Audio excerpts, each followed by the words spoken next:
লাহি ওয়া বারাকাতুহু।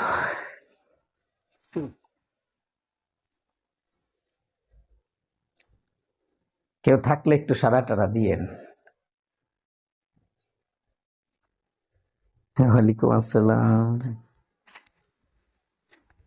তাহলে গত ক্লাসে আমরা কিন্তু পড়াইছিলাম নত্ব এবং সত্য বিধান। আজকে আমরা এর পরের টপিকটা পড়াবো। এর পরে যে টপিকটা আছে এটার নাম হলো ধ্বনির পরিবর্তন।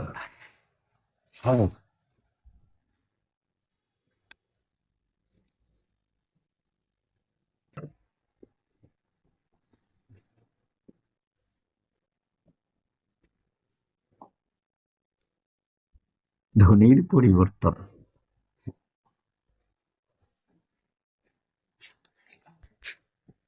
ধ্বনির পরিবর্তন সম্পর্কে কতগুলো কথা আমরা আগে জেনে নেই, একটু ভালো করে শুনে নেওয়ার চেষ্টা করবেন। ধ্বনির পরিবর্তন বাংলা ব্যাকরণের ধ্বনি তত্ত্বে আলোচিত হয়। তাহলে ধ্বনির পরিবর্তন বাংলা ব্যাকরণের ধ্বনি তত্ত্বে আলোচিত হয়। ধ্বনির পরিবর্তন শব্দটি সংস্কৃত ভাষার শব্দ, এটি বিশেষ্য পদ। ধ্বনির পরিবর্তন যেহেতু একটা নাম, সুতরাং এটা বিশেষ্য পদ। ধ্বনির পরিবর্তন কাকে বলে? উচ্চারণের সহজ প্রবণতা বা অন্য কোনো কারণে যদি আমরা মূল ধ্বনির উচ্চারণ না করে পরিবর্তিত কোনো ধ্বনির উচ্চারণ করে ফেলি, তখনই তাকে বলা হবে ধ্বনির পরিবর্তন। তাহলে আবার বললাম, উচ্চারণের সহজ প্রবণতা বা অন্য কোনো কারণে আমরা যদি মূল ধ্বনির উচ্চারণ না করে পরিবর্তিত কোনো ধ্বনির উচ্চারণ করে ফেলি, ঠিক তখনই তাকে বলবো আমরা ধ্বনির পরিবর্তন। এই ধ্বনির পরিবর্তন হয় কয়টি কারণে? 4টি, মতান্তরে 5টি কারণে ধ্বনির পরিবর্তন হয়। 1 নাম্বার কারণ, প্রকৃতিগত বা স্বভাবত কারণে ধ্বনির পরিবর্তন হয়। সেটা আবার কেমন স্যার? যেমন আজ থেকে 500 বছর আগে যদি আমরা যাই, তাহলে দেখব ভাষা যেই রকম ছিল বর্তমান সময়ের ভাষা ঠিক এরকম না। তার মানে ভাষার মধ্যে একটু পরিবর্তন হয়েছে, আর সেই পরিবর্তনের সাথে সাথে ধ্বনিরও পরিবর্তন হয়েছে। এই যে কারণ, এটাকে বলছি আমরা স্বভাবত কারণ বা প্রকৃতিগত কারণ। আজকে যে কথাবার্তা আমরা যেভাবে বলতেছি, 500 বছর পরে হয়তো বা এইরকম ভাষা নাও থাকতে পারে, কারণ ভাষা আসলে পরিবর্তনশীল।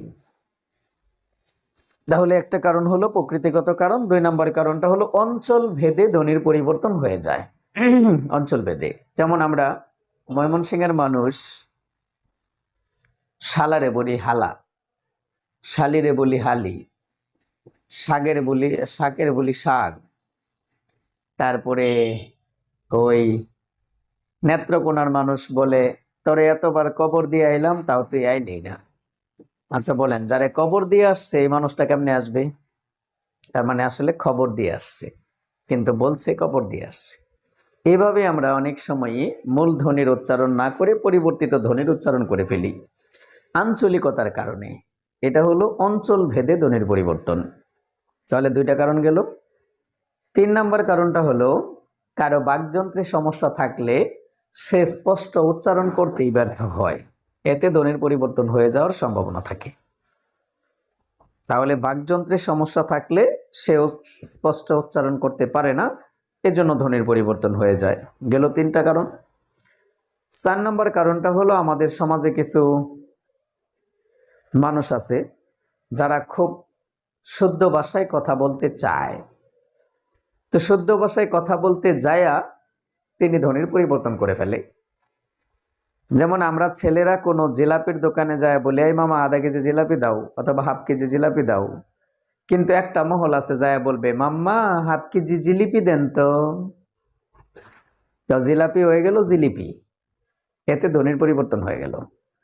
তার মানে বেশি ভাব লইতে যায়া, বেশি শুদ্ধ করতে যায়া ধ্বনির পরিবর্তন করে ফেলে। তাহলে 4টা কারণ চলে গেল, মেজর কারণ। 5 নম্বর কারণটা হলো আমরা অনেক সময় বলতে যায়া পুরোটা বলেই না, অর্ধেক বলি আর অর্ধেক বলি না, এতেও ধ্বনির পরিবর্তন হয়ে যায়। যেমন একজনের প্রেমিকার নাম নাজমা, হ্যাঁ ফোন দিয়া বলে হ্যালো নাজু তুমি কি খেয়েছো? তাহলে নাজমার নাম হয়েছে নাজু, এতেও ধ্বনির পরিবর্তন হয়েছে। তো এই হলো মোটামুটি 4টা বা 5টা কারণ যে কারণে ধ্বনির পরিবর্তন হয়ে থাকে। এখন যদি আপনাকে বলা হয় ধ্বনির পরিবর্তন কত প্রকার, বলেন আপনারা এই কোশ্চেনের আনসারটা সবাই পারেন। কেউ কি বলতে পারবেন যে ধ্বনির পরিবর্তন কত প্রকার? 5 প্রকার।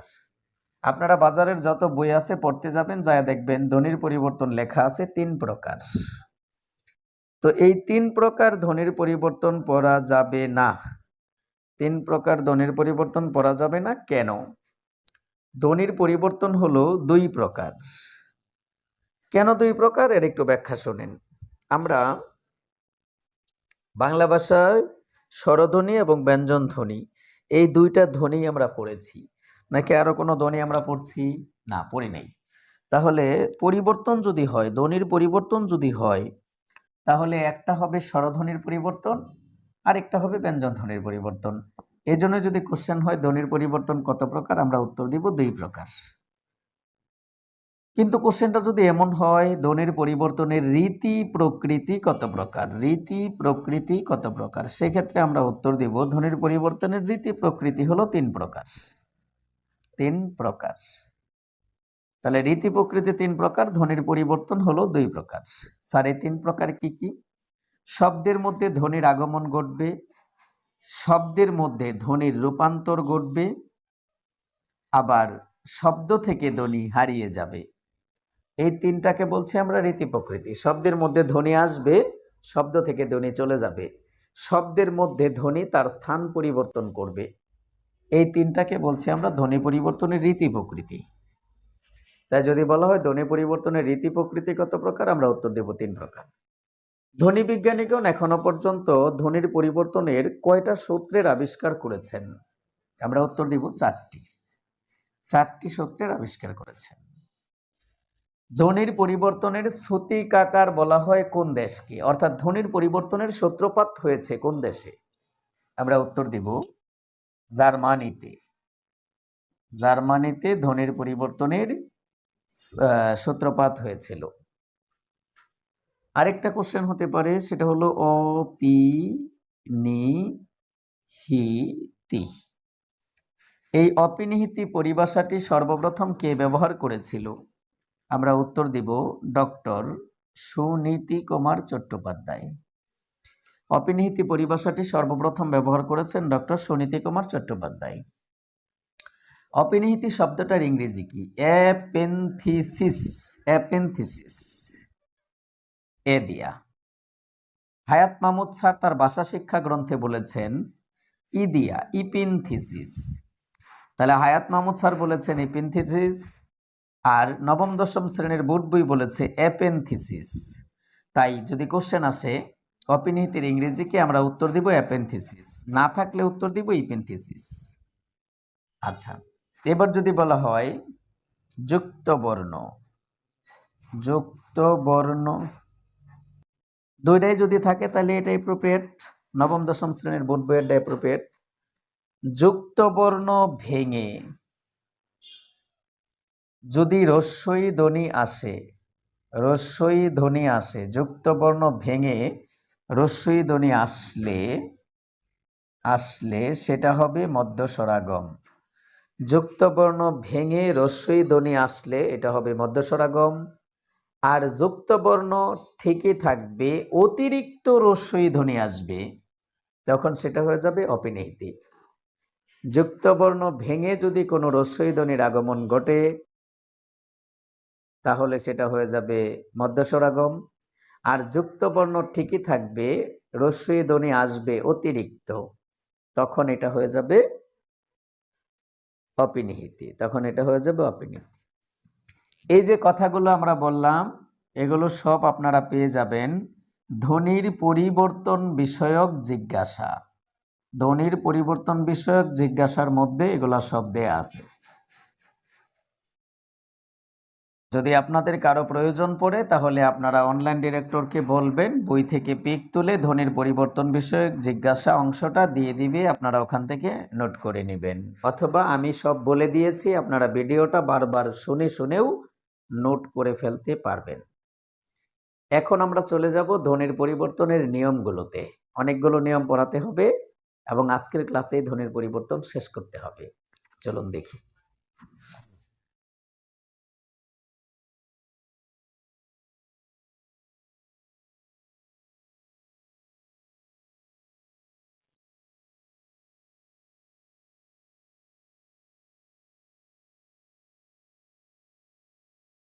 ধ্বনির পরিবর্তনের নিয়ম 1।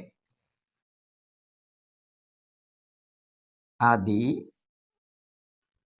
স্বরাগম। আদি স্বরাগম।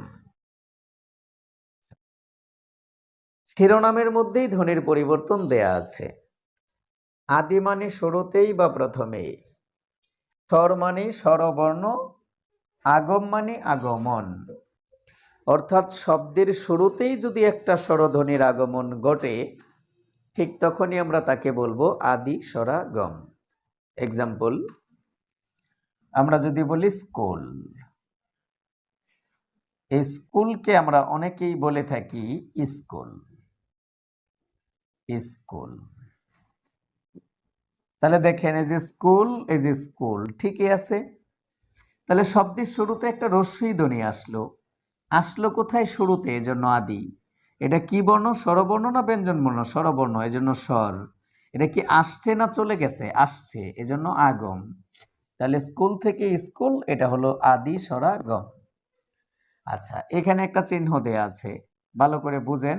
এই চিহ্নটা যেদিকে হা করে আছে এটা হলো মূল শব্দ, আর যেদিকে পাছা দেয়া রাখছে এটা হলো পরিবর্তিত শব্দ। তো এখান থেকে এখানে কি ধরনের পরিবর্তন হবে আপনার পরীক্ষার ফলে এটাই জানতে চাইবে। তাহলে পরিবর্তনটা হবে কোথায়? এখানে। এবং এখানে যে পরিবর্তনটা হবে ওটাই হলো নিয়ম, ওটাই হলো নিয়ম। তাহলে স্কুল থেকে স্কুল, রস্যই ধ্বনির আগমন ঘটছে, শুরুতে আসছে এজন্য আদি, এটা স্বরধ্বনি হওয়ার কারণে এটা স্বর, আসছে এজন্য আগম, এটা হলো আদি স্বরাগম। আচ্ছা, এখন একটু বলেন তো আদি স্বরাগম কি বুঝছেন? আমি এক্সাম্পল আরো দিব, কিন্তু প্রাথমিক আলোচনাটা বুঝলেন কিনা বলেন দেখি। আচ্ছা, আরো যদি এক্সাম্পল দেই, আমরা আমরা বললাম স্ত্রী। স্ত্রী, এটাকে আমরা কি বলে থাকি? স্ত্রী। এই যে রস্যই ধ্বনির আগমন ঘটছে। এখন আপনারা বলবেন স্যার কি এখানে কি শুধু রস্যই ধ্বনি আসবে? না, অন্য ধ্বনিও আসতে পারে। যেমন আমরা বললাম স্তাবল। স্তাবল, এটা হয়ে যাবে আস্তাবল। আস্তাবল। এই যে দেখেন স্তাবল, এই যে স্তাবল ঠিকই আছে। তাহলে এখানে অতিরিক্ত একটা স্বরধ্বনি আসছে, স্বর আ, এজন্য এটা আদি স্বরাগম হয়েছে। আচ্ছা, এখন আমরা বলছিলাম এই চিহ্নটা যেদিকে হা করে থাকবে এটাই মূল শব্দ, যেদিকে পাছা দিয়ে রাখছে এটা পরিবর্তিত শব্দ। তাহলে ধরেন আমরা এই চিহ্নটা এখন এখানে দিলাম, যখন আমরা এই চিহ্নটা এখানে দিছি তখন এটা কি? মূল শব্দ। এই পাশে যায় যদি আমরা লিখি স্কুল, স্কুল, তাহলে একটু লক্ষ্য করে দেখেন তো, এই শব্দটার মধ্যে স্কুল ছিল, এখান থেকে এখানে স্কুল হয়েছে, তার মানে শব্দের শুরু থেকে একটা স্বরধ্বনি হারিয়ে গেছে। তাহলে শব্দের শুরুতে একটা স্বরধ্বনি আনলে যদি আদি স্বরাগম হয়, তাহলে শব্দের শুরু থেকে একটা স্বরধ্বনি চলে গেলে কি হবে? আদি স্বরলোপ। তাহলে আদি স্বরাগমটা উল্টায়া দিলেই হয়ে যাবে আদি স্বরলোপ। বলেন তো, আদি স্বরাগম এবং আদি স্বরলোপ বুঝছেন? স্ত্রী হয়ে যাব স্ত্রী, আস্তাবল হয়ে যাব স্তাবল। তাহলে আদি স্বরাগম, শব্দের শুরুতে স্বরধ্বনি আসলে আদি স্বরাগম, শব্দের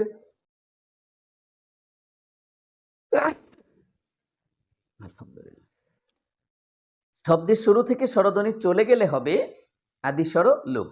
তাহলে আমরা একসাথে দুইটা নিয়ম পড়লাম, আদি স্বরাগম এবং আদি স্বরলোপ। বলেন তো আদি স্বরাগম আর আদি স্বরলোপ বুঝছেন কিনা? বুঝছেন না বুঝেন নাই? আচ্ছা, তাহলে আদি স্বরাগম চলে গেল। এবার দেখুন 2 নম্বর নিয়মটা, মধ্য স্বরাগম।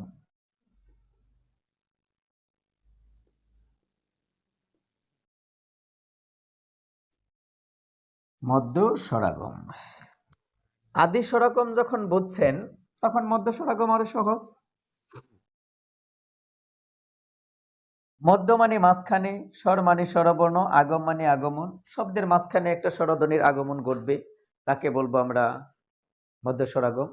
মধ্য স্বরাগমের আরো দুইটা নাম আছে, একটা হলো বিপ্রকর্ষ আর একটা হলো স্বরবক্তি। তাহলে মধ্য স্বরাগম অপশনে না থেকে বিপ্রকর্ষও থাকতে পারে অথবা স্বরবক্তিও থাকতে পারে। তাহলে আমরা বুঝে আনসার করার চেষ্টা করব। মাঝখানে স্বরধ্বনির আগমন ঘটলে সেটাকে বলবো আমরা মধ্য স্বরাগম। এটা যেরকম দেখেই চিনে ফেলেছেন যেখানে একটা শুরুতে স্বরধ্বনি আসছে, মধ্য স্বরাগমটা ঠিক এরকম দেখেই আপনি বুঝতে পারবেন না যে এখানে কোথায় স্বরধ্বনি আসছে। এটা আপনাকে কষ্ট করে বর্ণক্রমিক সাজাতে হবে, সাজায়া পরে আপনাকে বের করতে হবে মধ্য স্বরাগম। দেখেন কিভাবে বের করতে হয়। আমরা যদি বললাম গ্রাম, গ্রাম, এখান থেকে আমরা এরকম বলতে পারি গ্রাম। এই শব্দটাকে আপনি বর্ণক্রমিক সাজাবেন। প্রথমে পাবেন কি গ, এরপরে পাবেন কি অন্তস্থ র, মানে রফলা, অন্তস্থ র থেকে আসছে। এরপরে কি পাবেন আপনি আকার, আকার থেকে আসছে আ থেকে। এরপরে পাবেন আপনি ম। তাহলে আপনারা প্রথম অংশে এই চারটা বর্ণ পাইলেন। পরের অংশে যাই আপনারা প্রথমে পাবেন গ, এরপরে পাবেন আপনারা এ, এরপরে পাবেন আপনারা অন্তস্থ র, তারপরে পাবেন আকার মানে আ, এরপরে পাবেন আপনারা ম। এখন এই পাশ থেকে এই পাশে যে বর্ণটা মিলবে ওটা কেটে দিবেন। ম, ম কেটে গেল, আ, আ কেটে দিলাম, র, র কেটে দিলাম, গ, গ কেটে দিলাম। এই যে দেখেন একটা স্বরধ্বনি রয়ে গেল। তাহলে একটা স্বরধ্বনি আসছে। কোথায় আসছে? আপনারা বলবেন স্যার এটা তো মাঝখানে আসেনি। আচ্ছা, মাঝখানে আসেনি, এর ব্যাখ্যাটা প্রথম বর্ণ এবং শেষ বর্ণ, এই দুইটা বর্ণ ছাড়া যে কোনো জায়গাতে একটা স্বরধ্বনির আগমন ঘটলেই সেটা হয়ে যাবে মধ্য স্বরাগম। তাহলে বলেন তো একটু কষ্ট করে মধ্য স্বরাগমটা বুঝলেন কিনা?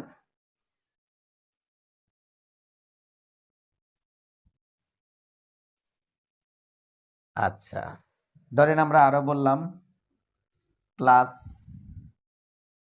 এই ক্লাস থেকে যদি হয় ক্লাস, তাহলে এইভাবে ভাঙলে আপনি এখানেও একটা যুক্ত বর্ণ পাবেন, একটা অতিরিক্ত বর্ণ পাবেন। এটাও মধ্য স্বরাগমের এক্সাম্পল।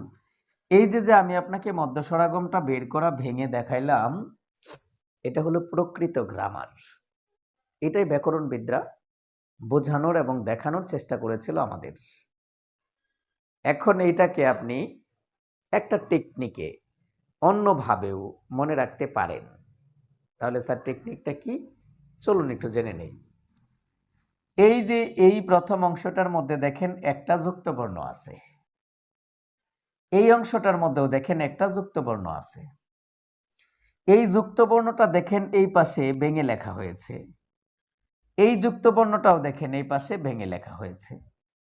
যদি প্রথম অংশের কোনো একটা যুক্ত বর্ণ পরের অংশে ভেঙে লেখা হয়, তাহলে ধরে নেবেন সেখানে নিশ্চিত একটা স্বরধ্বনির আগমন ঘটেছে এবং এজন্যই এটা হয়ে যাবে মধ্য স্বরাগম। তাহলে টেকনিকটা কি? শব্দের প্রথম অংশের কোনো একটা যুক্ত বর্ণ যদি পরের অংশে ভেঙে লেখা হয়, তাহলে সেটা হয়ে যাবে মধ্য স্বরাগমের এক্সাম্পল।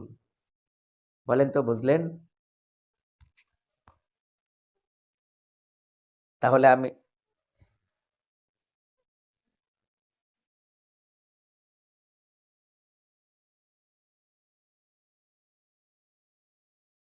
আপনার একটা কথাও আসেনি, আবার বলেন।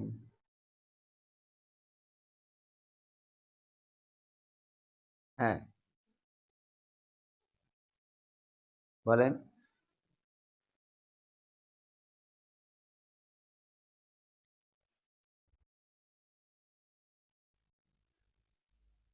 উৎপত্তিটা না, বলুন আবার। ক্লাস থেকে ক্যালাসের উৎপত্তি আবার কি এর? ক্লাসকে আমরা ক্যালাস বলে থাকি, এটার উৎপত্তি আবার কিসের?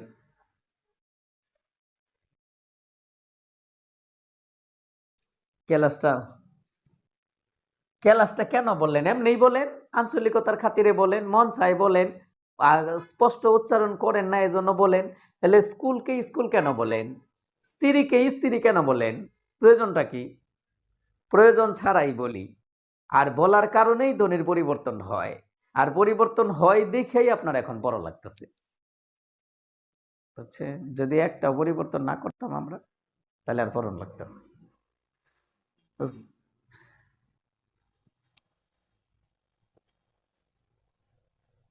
হ্যাঁ, পাইতেনি না তো। কারণ ক্লাসকে তো আমরা ক্লাস বলে থাকি, নাকি বলি না? আপনাদের আপনাদের একটা ডিপার্টমেন্ট স্যার ছিল রাজীব, এ আইসাই তো ক্লাসে জিজ্ঞেস করতো, আচ্ছা তোমাদেরকে গত ক্লাসে কি পড়াইছি? গত ক্লাস। মানে যে ক্লাসকে ক্লাস আমরাই বলে থাকি, এজন্যই ধ্বনির পরিবর্তন পড়ন লাগে।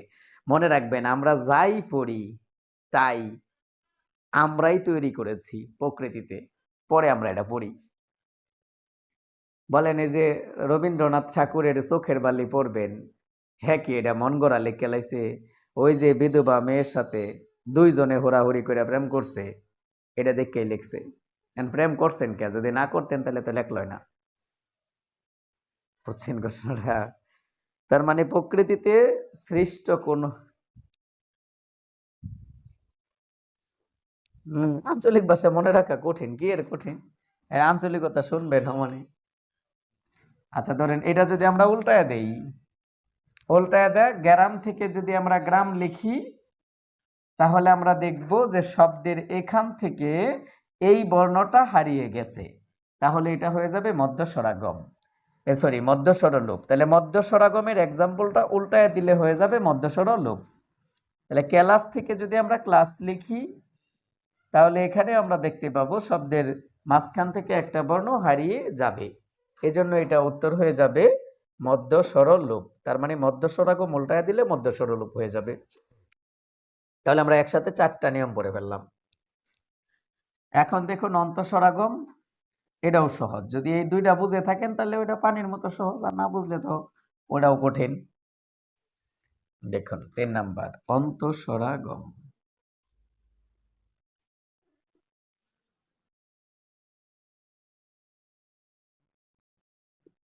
অন্তঃস্বরাগম, অন্ত মানে শেষ, স্বর মানে স্বরবর্ণ, আগম মানে আগমন। শব্দের শেষে একটা স্বরধ্বনির আগমন ঘটলে আমরা তাকে বলবো অন্তঃস্বরাগম। তাহলে শব্দের শেষে একটা স্বরধ্বনির আগমন ঘটলে আমরা তাকে বলবো অন্তঃস্বরাগম। কিভাবে ঘটে দেখুন, আমরা যদি বলি আজ, একে আমরা বলে থাকি আজি। এই যে দেখুন শব্দের শেষে একটা রস্বই ধ্বনি আসছে, এটা অন্তঃস্বরাগম।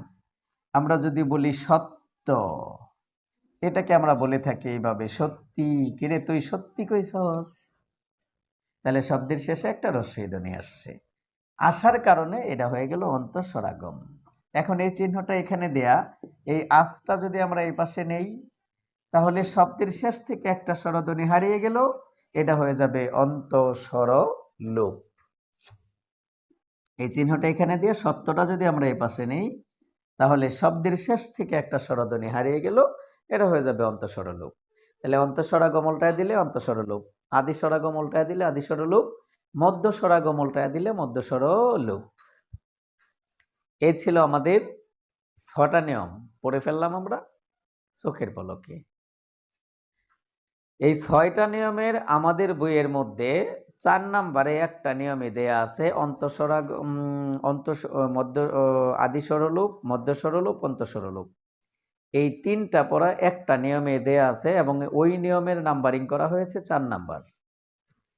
তাহলে আমরা এখানে পড়লাম 3টা, আর ওই একসাথে 3টা, এই 4 নাম্বার, এই 5টা পড়ে ফেললাম, 4টা পড়ে ফেললাম। এবার দেখুন 5 নাম্বার নিয়মটা। 5 নাম্বার নিয়মটা হলো অ পি নি হি তি, অপিনিহিতি। এই অপিনিহিতির ইংরেজি হলো এপেনথিসিস। আমরা বলেছিলাম শুদ্ধ বানানেও কোশ্চেন হতে পারে। দেখুন 4টাই রস্বইকার, এই শব্দটার মধ্যে 4টাই রস্বইকার, শুদ্ধ বানানে এটা কোশ্চেন হতে পারে। আচ্ছা, এই অপিনিহিতি শেখার জন্য আপনাকে কষ্ট করে 2টা নিয়ম পড়তে হবে। একটা নিয়ম হলো সহজ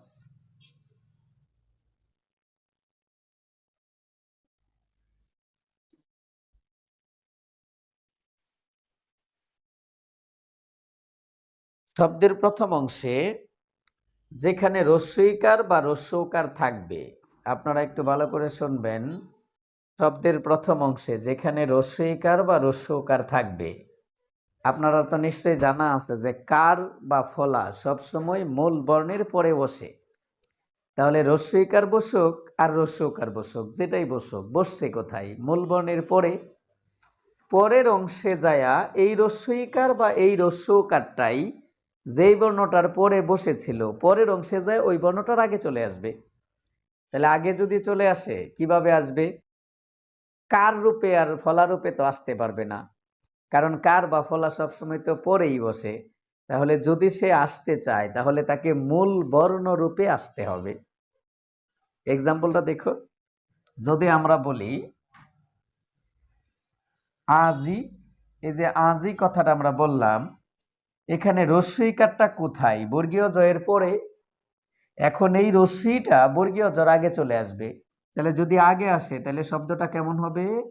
আইজ। এই যে পরের রস্যই আগে চলে আসলো, এটার নামই অপিনিহিতি। বলেন তো অপিনিহিতিটা কি বুঝছেন? মানে রস্যইটা কোথায় ছিল? বর্গীয় জটার পরে ছিল, এখন চলে আসছে কোথায়? বর্গীয় জটার আগে। এজন্য অপিনিহিতি হয়েছে। তাহলে রস্যকারও কি এমন হবে? জি স্যার, দেখুন এই যে আমরা বললাম সাধু, তাহলে এই রস্যকারটা কোথায়? দয়ের পরে। এখন এই রস্যটা দয়ের আগে চলে আসবে, তাহলে আসবে কিভাবে? মূল বর্ণরূপে আসবে। তাহলে আমরা একে এইভাবে বলবো, এই যে সাউথ। এই হলো অপিনিহিতি। বলেন তো অপিনিহিতির এই থিওরিটা বুঝলেন? 100% সহজ, জটিলতার কোনো সুযোগই নাই, কারণ এটাই তো সবচেয়ে সহজ। রস্যটা ছিল দয়ের পরে, আয়া পড়ছে দয়ের আগে। রস্যইটা ছিল বর্গীয় জর পরে, আয়া পড়ছে বর্গীয় জর আগে। এটাই অপিনিহিতি। আচ্ছা, এরপরেরটা যুক্ত। এই যে দেখেন, আমরা বললাম, আরো এক্সাম্পল দিতেছি দাঁড়ান। যুক্ত বর্ণ এর আগে, যুক্ত বর্ণ এর আগে অতিরিক্ত রস্যই ধ্বনি আসলেও অপিনিহিতি। যুক্ত বর্ণের আগে অতিরিক্ত রস্যই ধ্বনি আসবে, অপিনিহিতি। যেমন আমি বললাম বাক্য, এটা একটা যুক্ত বর্ণ, এটা একটা যুক্ত বর্ণ। এখন কোনো একটা যুক্ত বর্ণের আগে অতিরিক্ত একটা রস্যই ধ্বনি আসবে, তাহলে এটাকে আমরা কিভাবে বলতে পারি? এই যে এরকম বলে থাকি আমরা, বাক্য।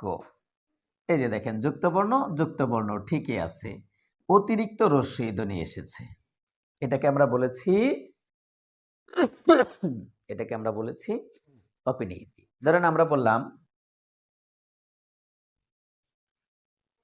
সত্যি। এই যে সত্যি কথাটা বলছি, এখানে রস্যইকারটা কোথায়?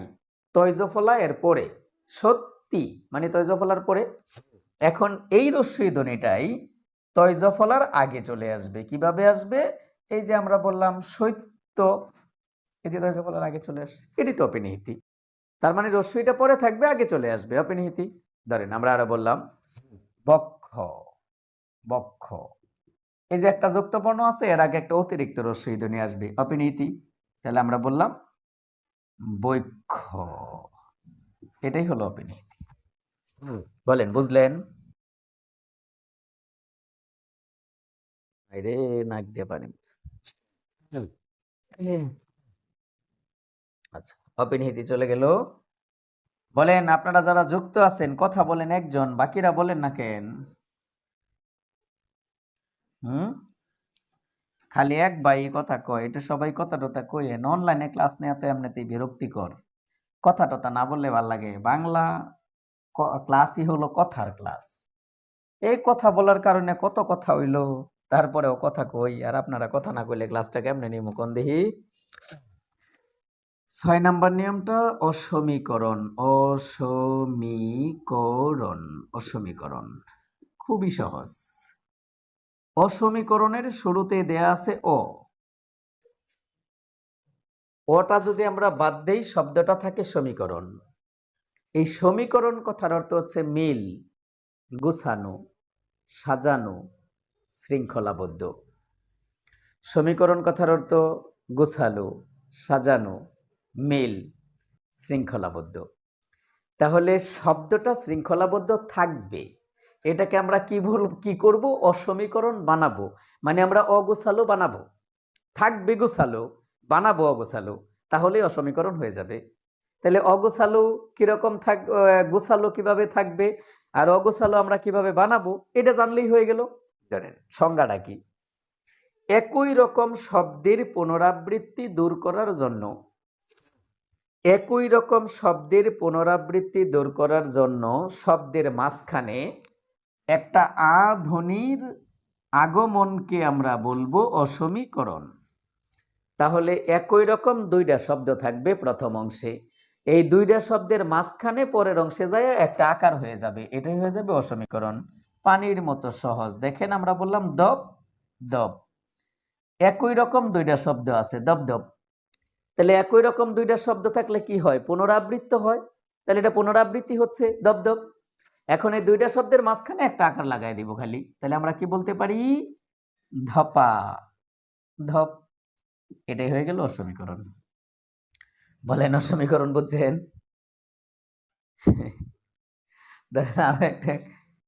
আরো একটা এক্সাম্পল দেই। জম ঝম, একই রকম দুইটা শব্দ আছে, এই দুইটা শব্দের মাঝখানে আমরা একটা আকার লাগাই দিব। তাহলে আমরা কিভাবে বলতে পারি? এই শব্দটা আমরা এইভাবে বলতে পারি, দেখুন এই যে ঝমা ঝম।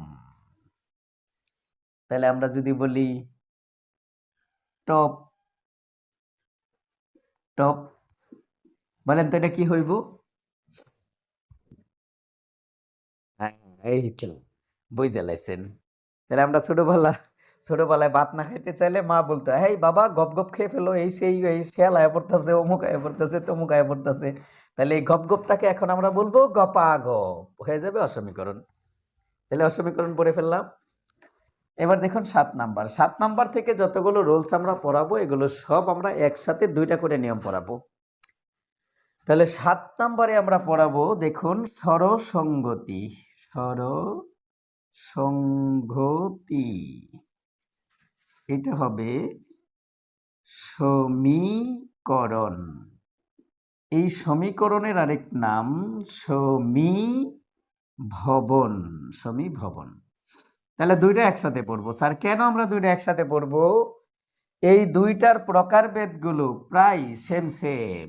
এটা 4 প্রকার, এটা 3 প্রকার। এই প্রকারভেদগুলো একই থাকার কারণে আপনি যদি এখন স্বরসঙ্গতি পড়েন, দুই একটা নিয়মের পড়ে যায় যদি আপনি আবার সমীকরণ পড়েন, তখন আপনার কাছে মনে হতে পারে হায় হায়, এটা না কেবলই পড়ে আসলাম। এই জন্যই আমরা এই দুইটা নিয়মকে একসাথে পড়াবো, যেন এইটা আপনার কখনো না হয় মনে যে এটা কেবলই পড়ে আসলাম। আর একসাথে পড়ার কারণে আপনার আরেকটু সুবিধাও হবে, সেটা হলো এই দুইটা নিয়মের পার্থক্যটাও আপনি জানতে পারবেন। আচ্ছা চলুন, এই স্বরসঙ্গতি হলো স্বরধ্বনির পরিবর্তন, সমীকরণ হলো ব্যঞ্জন ধ্বনির পরিবর্তন। স্বরসঙ্গতি পর্যন্ত স্বরধ্বনির পরিবর্তন শেষ, সমীকরণ থেকে নিচের দিকে যা পড়াবো এগুলো সব হবে ব্যঞ্জন ধ্বনির পরিবর্তন। তাহলে আপনি এখান থেকেও বুঝে নিতে পারেন যে ধ্বনির পরিবর্তন দুই প্রকার, একটা স্বরধ্বনির পরিবর্তন আর একটা ব্যঞ্জন ধ্বনির পরিবর্তন। ব্যাপারটা ক্লিয়ার? স্বরসঙ্গতি কাকে বলে? একটা স্বরধ্বনির প্রভাবে বাক্যে অপর শব্দে, একটা স্বরধ্বনির প্রভাবে শব্দে অপর স্বরধ্বনির পরিবর্তন হলে তাকে বলা হয় স্বরসঙ্গতি। শব্দে একটা ব্যঞ্জন ধ্বনির প্রভাবে অপর ব্যঞ্জন ধ্বনির পরিবর্তন হলে তাকে বলবো আমরা সমীকরণ বা সমীভবন। তার মানে ঘটনাটা কি ঘটলো? স্বরধ্বনির প্রভাবে স্বরধ্বনির পরিবর্তন, এটা হবে স্বরসঙ্গতি। ব্যঞ্জন ধ্বনির প্রভাবে ব্যঞ্জন ধ্বনির পরিবর্তন, এটা হবে সমীকরণ বা সমীভবন। এক্সাম্পল দেখুন, স্বরসঙ্গতি 4 প্রকার। প্রথম প্রকারটার নাম প্রগত, প্রগত স্বরসঙ্গতি। পরের প্রকারটার নাম পরাগ্রত, পরাগত স্বরসঙ্গতি, পরাগত স্বরসঙ্গতি। 3 নম্বরটার নাম হবে মধ্যগত স্বরসঙ্গতি, আর 4 নম্বরটা হলো অনুন্ন স্বরসঙ্গতি। গেল এটা। সমীকরণ 3 প্রকার, একটা হলো প্রগত সমীকরণ, আরেকটা হলো পরাগত সমীকরণ, আরেকটা হলো অনন্য সমীকরণ। অনন্য সমীকরণ। তাহলে স্বরসঙ্গতির মধ্যগত স্বরসঙ্গতি আছে, সমীকরণের মধ্যগত সমীকরণ নাই। আসুন, প্রগত স্বরসঙ্গতি কাকে বলে? শব্দে দুইটা স্বরধ্বনি থাকবে, প্রথম স্বরধ্বনিটা ঠিকই থাকবে, পরের স্বরধ্বনিটার পরিবর্তন হয়ে যাবে। গ্রামারিয়ানরা এটাকে এভাবে বলেছে, প্রথম স্বরধ্বনির প্রভাবে পরের স্বরধ্বনির পরিবর্তন হলে তাকে বলা হয় প্রগত স্বরসঙ্গতি।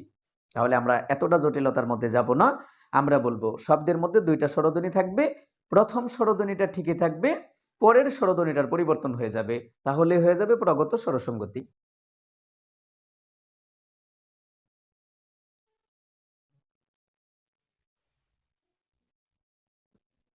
খালি হাসি আসে রে ভাই। এক্সাম্পল দেখুন, আমরা যদি বলি এরকম মূলা, তাহলে এখান থেকে শব্দটা এরকম হতে পারে না? মুলু। বাবা, ক্ষেত থেকে দুইটা মুলু তুলে নিয়ে আসো তো। মায়েরা তাদের ছেলে মেয়েদেরকে এভাবে বলে থাকে, ছোট ছোট ছেলে মেয়েরে যারা কেবল একটু কাম কাজ করতে শিখেছে, এদেরকে বলে, বাবা ক্ষেত থেকে দুইটা মুলু তুলে নিয়ে আসো তো। তাহলে মোলা কি হয়ে গেল? মুলু। ময়ের সাথে রস্যকার ছিল, ময়ের সাথে রস্যকার স্বরধ্বনি ঠিকই আছে।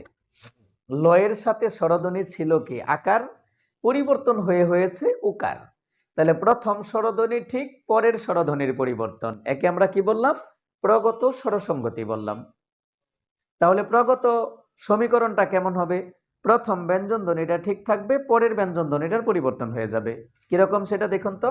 আমরা যদি বলি চক্র, চক্র, তাহলে এখান থেকে আমরা এরকম বলবো চক্ক। এটা যেরকম দেখেই আপনারা বের করে ফেলেছেন যে এটা প্রগত স্বরসঙ্গতি, ব্যঞ্জন ধ্বনি এরকম আপনি দেখেই বের করতে পারবেন না, এটাকে ভাঙতে হবে। তাহলে চলুন এটাকে ভাঙি। এটাকে ভাঙলে পাবো আমরা চক যুগ র, আর একে ভাঙলে আমরা পাবো চক যুগ ক। তাহলে এখানে পরিবর্তন হবে কোথায়? প্লাসের আগের ধ্বনি অথবা প্লাসের পরের ধ্বনির পরিবর্তন হবে। তাহলে প্লাসের আগের ধ্বনি আছে কি? ক। প্লাসের আগে কি আছে? ক। ঠিকই আছে। তাহলে প্রথম ব্যঞ্জন ঠিকই আছে, পরের ব্যঞ্জন ছিল কি? অন্তঃস্তর, পরিবর্তন হয়েছে ক। তাহলে আমাদের সংজ্ঞাটা কি ছিল?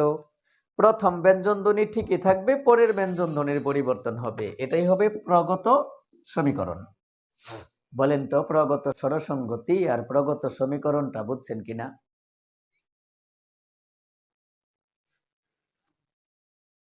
আচ্ছা, এবার পরাগতটা দেখুন। প্রগততে যা পড়েছেন, পরাগত তার বিপরীত। পরেরটা ঠিক থাকবে, আগেরটার পরিবর্তন হয়ে যাবে। এখন আগেরটা ঠিক ছিল, পরেরটার পরিবর্তন হয়েছে, এখন পরেরটা ঠিক থাকবে, আগেরটার পরিবর্তন হবে। তাহলে পরের স্বরধ্বনি ঠিক, আগের স্বরধ্বনির পরিবর্তন, একে আমরা বলছি পরাগত স্বরসঙ্গতি। পরের ব্যঞ্জন ধ্বনি ঠিক, আগের ব্যঞ্জন ধ্বনির পরিবর্তন, একে আমরা বলছি পরাগত সমীকরণ। এক্সাম্পল দেখেন, আমরা বললাম আখু, এখান থেকে আমরা বলবো এখু। এই আখু আর একু হলো যে আগ দিয়া তৈরি যে গুড়, তাকে বলা হয় আখু বা এখু। দেখেন তো, প্রথম স্বরধ্বনি ক্ষয়ের সাথে উকার, ক্ষয়ের সাথে উকার, ঠিকই আছে। তাহলে এখানে স্বরধ্বনি এটা পরে, আর আগে কোনটা? আকার, আ। তাহলে ক্ষয়ের সাথে ওকার, ক্ষয়ের সাথে ওকার, ঠিকই আছে। অর্থাৎ পরের স্বরধ্বনিটা ঠিকই আছে। প্রথম স্বরধ্বনিটা ছিল কি? আ, হয়ে গেছে কি? এ, পরিবর্তন হয়েছে। তার মানে পরের স্বরধ্বনিটা ঠিকই রইল, প্রথম স্বরধ্বনিটার পরিবর্তন হয়ে গেল। এটাকে আমরা বললাম পরাগত স্বরসঙ্গতি। পরাগত স্বরসঙ্গতি। বুঝছেন ঘটনাটা? বুঝেন নাই? ক্ষয়ের সাথে কি ছিল? উকার স্বরধ্বনি। ক্ষয়ের সাথে কি আছে? উকার। তাহলে পরের স্বরধ্বনি তো ঠিকই আছে। প্রথম স্বরধ্বনি ছিল কি? আ, হয়েছে কি? এ। তাহলে পরিবর্তন হয়েছে প্রথম স্বরধ্বনি। তাহলে আমরা বলছিলাম পরেরটা ঠিক থাকবে, প্রথমটার পরিবর্তন হবে, একে বলছি আমরা পরাগত স্বরসঙ্গতি। তাহলে এখন এখানেও পরের ব্যঞ্জন ধ্বনি ঠিক থাকবে, প্রথম ব্যঞ্জন ধ্বনির পরিবর্তন হবে, এটা হবে পরাগত সমীকরণ বা সমীভবন। কিভাবে? আমরা বললাম ধরেন গল্প, এটাকে আমরা বলে থাকি গপ্প। এত গপ্প মারাইস না বেটা, যা। তাহলে গল্পকে বাংলায় আমরা কি পাই দেখেন, এই যে এটা পাই গল যুগ প। আর গপ্পকে বাংলায় আমরা কি পাই, গপ যুগ প। তাহলে প্রথম পরের ব্যঞ্জন প, পরের ব্যঞ্জন প, ঠিকই তো আছে। প্রথম ব্যঞ্জন ছিল কি ল, পরিবর্তন হয়ে হয়েছে কি প। তাহলে প্রথম ব্যঞ্জনের পরিবর্তন হলে এটা পরাগত সমীকরণ। পরেরটা ঠিক আগেরটার পরিবর্তন পরাগত, প্রথমটা ঠিক পরেরটার পরিবর্তন প্রগত। আচ্ছা, এবার দেখেন মধ্যগত। এটা তো ব্যঞ্জন যেগুলো আছে, সমীকরণের যেগুলো আছে, এগুলো এইভাবে ভেঙেই পরে বুঝতে হবে। বাঙানো তো লাগে না, এটা বোঝাই যায়। এই যে গল্প, তাহলে ল আছে, গপ্প, এই যে প হয়েছে। কিন্তু আপনারা তো বুঝবেন না এইভাবে, এই জন্য আমি ভেঙে ভেঙে দিচ্ছি। আচ্ছা, মধ্যগত হলে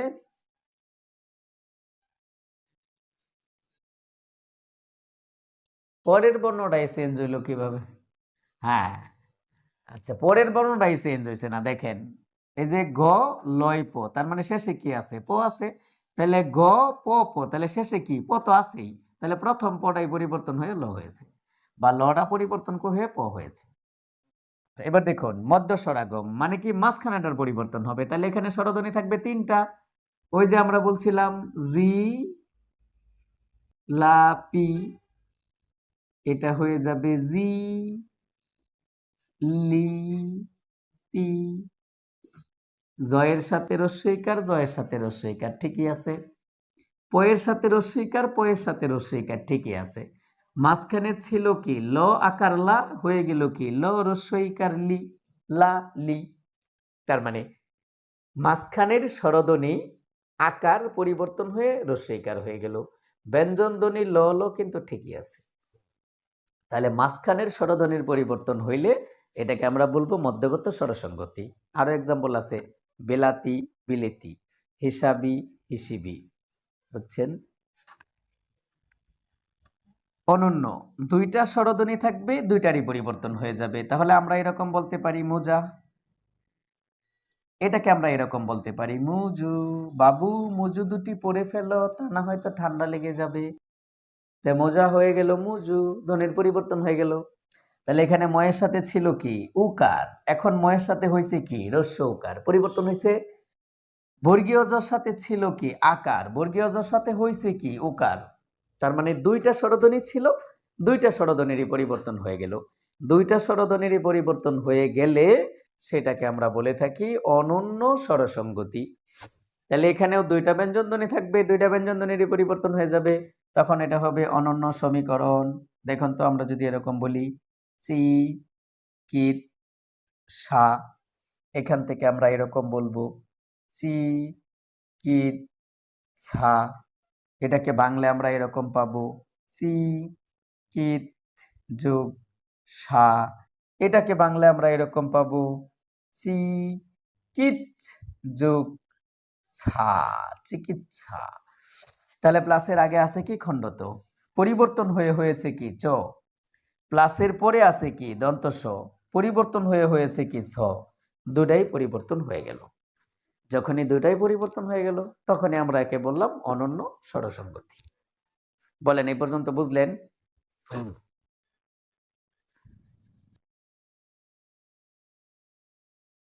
কথা কই একটু জটিলতার দিকে গেছি গে আস্তে আস্তে, না? এখন বলেন, এখন বলেন আজকে কি আর একটু সামনের দিকে, আজকে কি আর একটু সামনের দিকে যাব না রেখে দেব? আমিও বুঝতেছি যে এখন বুঝতে একটু অসুবিধা হইতেছে। এই সমস্যাটা হলো, বাংলা আপনারা পড়েন নাই তো অনেক দিন পড়েন নাই। আর যখন পড়ছিলেনও, তখন সাধারণত ওই নবম দশমের টিচাররা আপনাদেরকে এইভাবে আসলে বাংলাটা পড়ায়ও নাই। যার কারণে এখন আমি যাই পড়াইতেছি এটাই আপনাদের কাছে নতুন নতুন মনে হচ্ছে এবং কঠিন কঠিন মনে হচ্ছে। এটা আস্তে আস্তে আস্তে আস্তে পড়লে পরে আবার ঠিক হয়ে যাবে। তাহলে আজকে এ পর্যন্ত রেখে দেই। ৮ নাম্বার থেকে আমরা আগামী ক্লাসে পড়ানোর চেষ্টা করব। আপনারা এই পর্যন্ত পড়েন, বুঝেন, বোঝার চেষ্টা করেন, ভিডিও দেখেন, বই পড়েন। কোথাও যদি কোনো সমস্যা হয় তাহলে সেটা খাতার মধ্যে লিখে রাখবেন। আমি আগামী ক্লাসে ক্লাস শুরু করার আগে বা পরে বা মাঝখানে আপনি যখনই পারবেন কোশ্চেন করবেন, আমি সেটার সমাধান দেওয়ার চেষ্টা করব ইনশাআল্লাহ। তাহলে আজকে এ পর্যন্তই। ভালো থাকুন সবাই। দেখা হচ্ছে আগামী ক্লাসে। আজকের জন্য আল্লাহ হাফেজ।